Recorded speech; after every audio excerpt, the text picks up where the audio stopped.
Hello les fashion experts et bienvenue sur cette nouvelle vidéo de récapitulatif de l'année mode 2024, les faits marquants de cette année 2024. On est au terme maintenant de cette année, mais en termes de mode, elle a été ponctuée de nombreux événements et aujourd'hui, je vais vous livrer mes événements forts, les événements marquants de 2024. Alors moi personnellement, j'ai fait plusieurs catégories. Donc j'ai une catégorie défilé, pur et dur, une autre catégorie personnalité mode en termes de direction artistique, parce qu'il y a eu énormément de mouvements pendant 2024.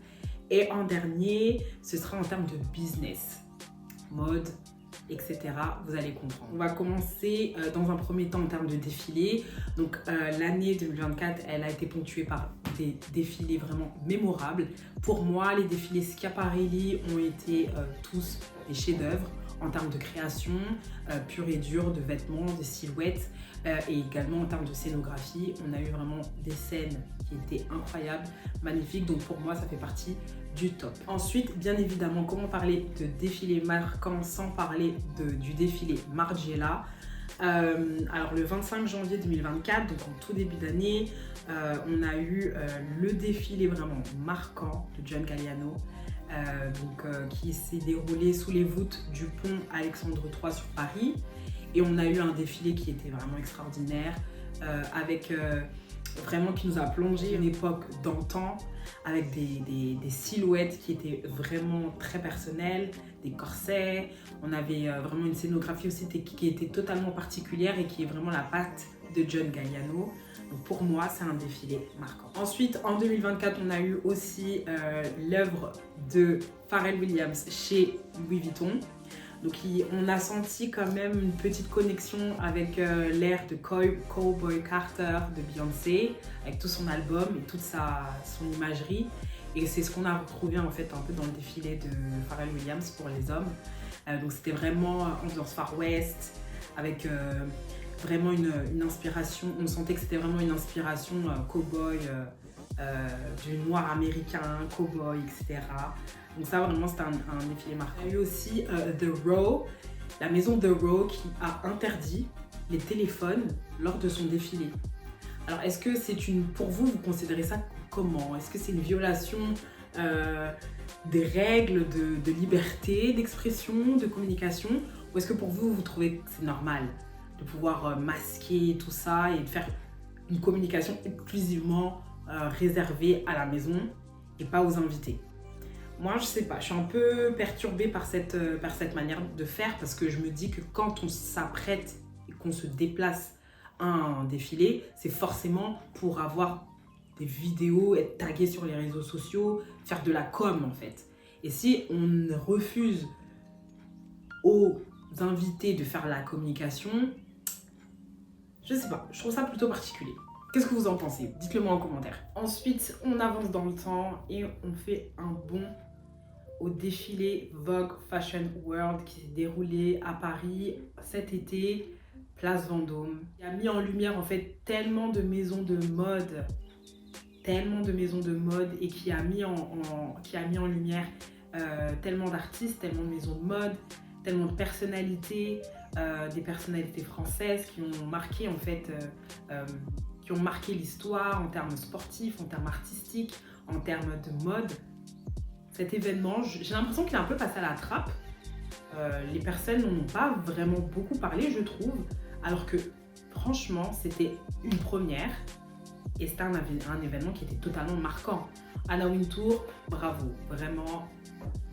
En termes de direction artistique pour cet événement précis, le Vogue Fashion World, pour moi c'était une réussite, c'était un événement marquant de 2024. Forcément, sur Paris, on va parler aussi de la cérémonie d'ouverture des JO qui a été beaucoup critiquée en termes de mode, je veux dire bien sûr. Donc on a eu des critiques positives, des critiques négatives par rapport aux tenues des participants, aux tenues des sportifs. Donc cette année, elle a été mise en lumière par la maison Berluti du groupe LVMH. Donc c'était vraiment, voilà, c'est assez, je sais pas comment on dit ça là, quand c'est oui et quand c'est non. Les gens ils étaient assez taciturnes. Je sais pas si on peut dire ça pour des avis, des avis taciturnes. Il y avait des avis opposés, il y avait des personnes qui ont considéré ça comme vraiment peut mieux faire. Et d'autres qui ont dit, bon bah voilà, ça peut être une bonne mise à l'étrier pour la maison Berluti, une bonne pub.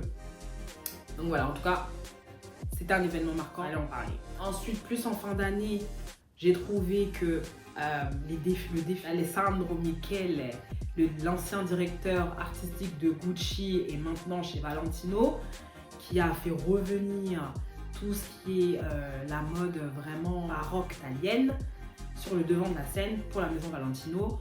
Moi, je l'attendais au tournant parce que franchement, Valentino dirigé par Pier Paolo Piccioli, pour moi, c'était juste ce qu'il fallait, c'était le mariage parfait. Et Alessandro Michele qui arrive avec son extravagance, je me suis dit, bon, ça allait être un peu compliqué. Et ça l'a été. Vraiment, je me suis pas trompée, ça l'a été. C'était un peu du Gucci, un peu du... On n'a pas trop su où mettre les pieds, c'était compliqué.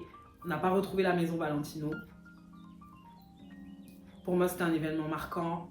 Peut-être pas dans le bon sens, mais c'était un événement marquant. Ensuite, après 6 ans d'absence, on a eu le retour du défilé lingerie Victoria's Secret à Brooklyn le 15 octobre 2024. C'était un flop. Ça a été un flop monumental. Franchement, ils ont essayé de tout faire. Ils ont mis des femmes, des hommes, femmes, mi-hommes, mi-femmes. Je sais pas trop, je maîtrise pas trop le sujet, mais c'est plusieurs. Tout a été mélangé et pourtant, gros flop. Mais moi, je blâme un peu la génération là, de nos jours. Avant, ça gênait personne, c'est Victoria's Secret avec leurs modèles, comme ils étaient, c'était leur marque de fabrique. Et maintenant, la génération de nos jours, elle est vraiment trop sensible et on dirait qu'une marque ne peut pas uniquement se baser sur un style, une esthétique. Il faut forcément ouvrir à tout le monde.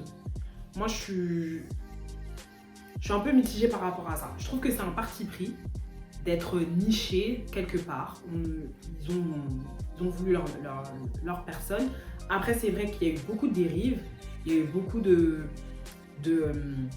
dérives en fait, de dérives en termes de nourriture, en termes d'alimentation, en termes de traitement des angels, comme ils appellent ça. Il y a eu beaucoup de dérives, mais là on passe dans un autre extrême et on ne comprend même pas en fait c'est quoi le but.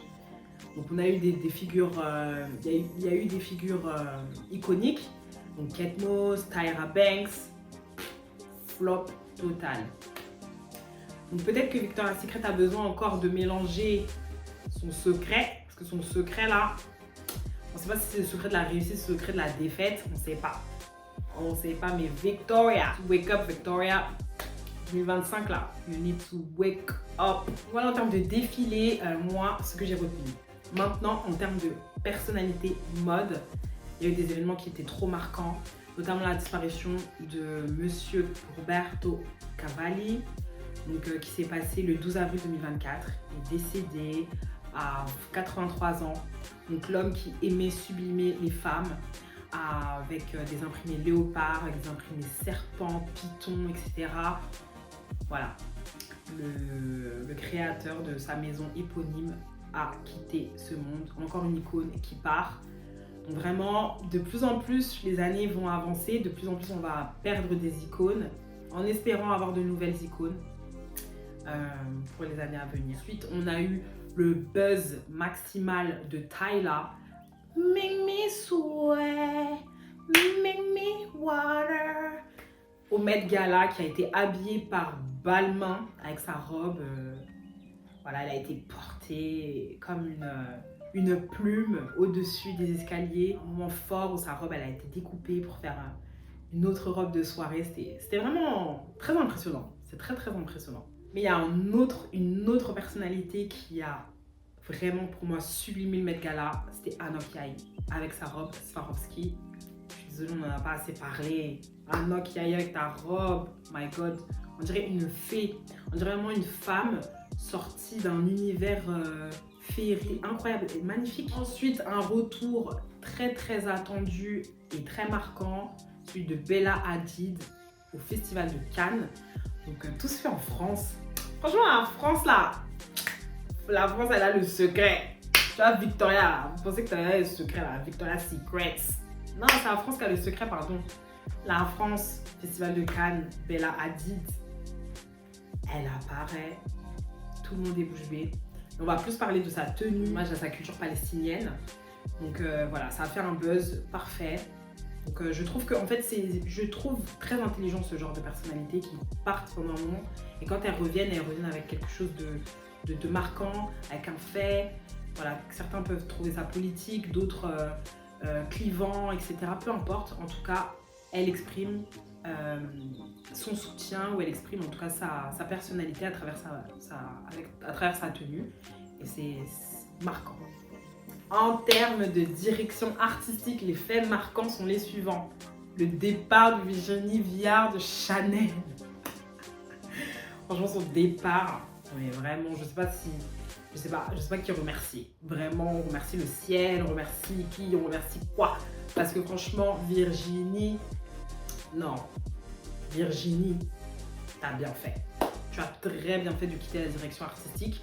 Elle a été remplacée par le nouveau directeur franco-belge Mathieu Blazy, qui va commencer ses fonctions début 2025. Donc on a vraiment hâte de voir sa patte, de voir ce qu'il va apporter à Chanel. Vous allez me dire ce que vous en pensez, mais je trouve vraiment que les hommes qui habillent les femmes, franchement c'est toujours magnifique. Je sais pas ce que vous en pensez. Moi je pense à des figures marquantes. Là, je fais vraiment une digression, ça n'a rien à voir avec le sujet, mais par exemple, Karl Lagerfeld, pour moi, c'est un génie. Kim Jones, c'est un génie, je suis désolée. On a eu qui d'autre là John Galliano. En fait, c'est toutes ces personnalités-là, me dit, ah. Quand c'est des femmes qui le font, on a qui Maria Gradia Curie. Franchement, c'est... Après, on a Chemina Kamali chez Chloé. J'avoue, elle date ça. J'avoue qu'elle date ça. On va pas mentir. Mais j'ai l'impression que franchement, quand c'est des hommes qui habillent, qui sont à la direction artistique pour les femmes, les tenues, elles sont toujours beaucoup plus belles, beaucoup plus jolies. C'est beaucoup plus marquant, c'est impactant. C'est très féminin sans être vulgaire. C'est classe, quoi. Et moi, j'aime beaucoup. Donc, on verra ce que Monsieur Blazy va mettre en place pour Chanel. Autre événement marquant, John Galliano qui quitte après 10 ans de loyaux services la maison Margiela. Bye bye, ça y est, sayonara, tchuss, ciao, akei, il part. Événement marquant, dinguerie. Ensuite, on a un autre départ, Hedi Slimane qui part de chez Céline. Donc lui, là, il est arrivé, il a fait tout un truc et est parti. Il a laissé la place à Michel Ryder ou Rider, je sais pas comment on dit. Michael, moi je pense que c'est Michel Rider, Rider ou Ryder. Donc voilà, en termes de direction artistique, il y a eu énormément de changements, mais moi je trouve que ces changements-là sont les plus impactants. En termes de business, les événements marquants sont, alors le premier que je vais énoncer, c'est le rachat de Pollen par le groupe LVMH. Alors pour moi, c'est une dinguerie, c'est un événement vraiment marquant parce qu'une marque aussi jeune, française, qui a tapé dans l'œil de LVMH et LVMH a décidé de le racheter, pour moi, c'est vraiment un événement extrêmement marquant. Et on va avoir les retombées à partir du 6 janvier 2025, parce que les prix que nous connaissions alors sont amenés à évoluer, comme c'est écrit sur le site. Les prix vont évoluer. On sait que ça sera une évolution vers le haut, ce ne sera pas une évolution vers le bas, parce que ça a été racheté par le LVMH, donc il y aura la revalorisation tout de suite qui va se sentir. Donc on va rester attentif pour voir à peu près à combien, comment va se jauger cette évolution de prix. Ensuite, un autre événement marquant, mais cette fois c'est chez Kering. Donc c'est Cédric Charby, qui était anciennement patron de Balenciaga, qui va diriger Yves Saint Laurent. Alors cette information, elle est importante, puisque à l'époque, Balenciaga a connu un scandale pas possible par rapport à ce shooting photo un peu tendancieux, scandaleux, mélangeant des enfants avec un thème voilà, très répréhensible pour moi. Hein. Tout ce shooting photo a fait un buzz pas possible et ça a entaché en fait l'image de Balenciaga. Et ce scandale est arrivé sous la direction de monsieur Cédric Charbit. Charby. Je sais pas comment on prononce son nom, désolé. Et maintenant, ce monsieur Cédric Charbit, tu vas travailler chez Yves Saint Laurent, qui jusqu'alors n'a pas de scandale. Donc, s'il se passe quelque chose de bizarre, on saura la source, on saura d'où ça vient. Voilà, nous arrivons au terme du récapitulatif 2024 des événements marquants de cette année dernière, cette année qui s'est écoulée. 2025, je pense qu'elle va être tout aussi sportive, tout aussi corsée, puisqu'on a des nouveaux noms, des nouveaux directeurs artistiques qui sont à la tête des grandes maisons. On verra les résultats de ces changements, si c'est à la hausse ou si c'est à la baisse. On verra aussi l'évolution de certains personnages qu'on a cités, comme John Galliano, voir où est-ce qu'il va performer. Tout le monde le présentait chez Chanel, etc. Mais bon, voilà, on ne sait pas. Hein. On ne sait pas ce que l'avenir nous réserve. Alors vous, quels ont été vos événements marquants? À vous personnellement. Est-ce qu'il y a certains événements marquants que j'ai cités qui ont été des événements marquants pour vous aussi? N'hésitez pas à me le dire en commentaire.